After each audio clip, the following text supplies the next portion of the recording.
Pembahasan kali ini ada buat teman-teman yang merasa semakin kesini, semakin dewasa, semakin bertambah usia dan tanggung jawab, kok semakin sibuk ya? Yang sibuk menempuh pendidikan, mencari kesempatan, membangun karir, bekerja, seolah-olah 24 jam sehari itu gak cukup dan rasanya kayak susah banget buat me time atau quality time dengan orang lain. Tapi masalahnya, meskipun sibuknya melebihi presiden, kok progresnya kayak jalan di tempat ya? Jalan, iya betul kita jalan, tapi gak bergerak. Nah, ini yang perlu kita cari solusinya. Gimana caranya mengurangi kesibukan, tapi tetap produktif? Entah teman-teman sadar atau enggak, ada perbedaan yang sangat besar antara sibuk dan produktif. Kita bisa nih sibuk seharian, tapi belum tentu itu produktif. Contohnya gini, anggap kita mau bikin blog atau Instagram yang khusus membahas makanan. Kita mau semuanya udah siap di akhir pekan, tinggal unggah, tinggal sebar, cari penonton. Orang yang produktif mungkin akan buat rencana kayak gini. Hari pertama buat akun dan melengkapi profil. Hari kedua khusus buat nyusun strategi. Pesan apa yang mau disampaikan dan brandingnya gimana. Hari ketiga udah mulai nih nulis atau buat konten pertama.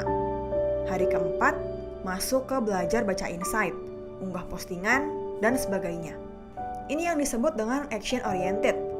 Ada aksinya, ada tujuan yang mau dicapai. Mungkin gak sempurna, tapi seenggaknya kita bergerak, gak cuma jalan di tempat.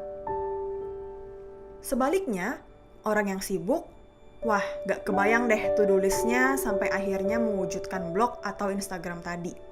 Bahkan mereka bisa menghabiskan berhari-hari cuma buat research, cari semua kemungkinan, rencana A, rencana B, supaya hasilnya dalam tanda kutip sempurna. Padahal mulai aja belum. Iya kalau dimulai. Kalau enggak, ujung-ujungnya malah komplain. Kerjaan banyak banget, gak selesai-selesai, gak sempet ngurus ini itu. Nah, orang sibuk hebat banget buat kelihatan sibuk. Sementara orang produktif itu prinsipnya lakukan dan selesaikan. Pasti kerasa beda teman-teman.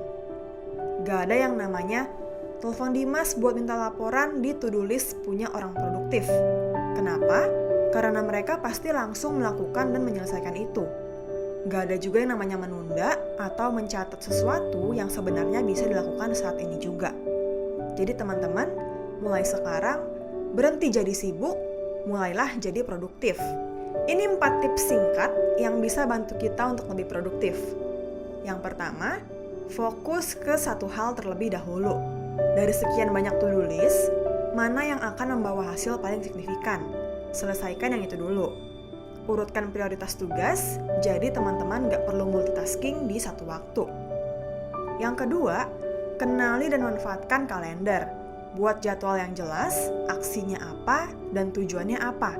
Catat di kalender. Dengan begini, kita bisa melihat nih, rutinitas kita ini seperti apa sih? Di mana biasanya kita kecolongan dan malah jadi nunda pekerjaan. Lalu perbaiki sesuai dengan tujuan kita. Yang ketiga, tentukan tujuan jangka pendek. Jangka pendek yang di sini maksudnya adalah tujuan harian. Apa aja sih yang bisa kita lakukan setiap hari supaya kita bisa selangkah lebih dekat dengan tujuan utama atau tujuan jangka panjang kita? Memiliki tujuan harian yang realistis itu membantu kita untuk tetap fokus pada tujuan utama di tengah-tengah kesibukan yang ada. Terkadang, kita terlalu menggampangkan apa yang bisa kita kerjakan dalam sehari.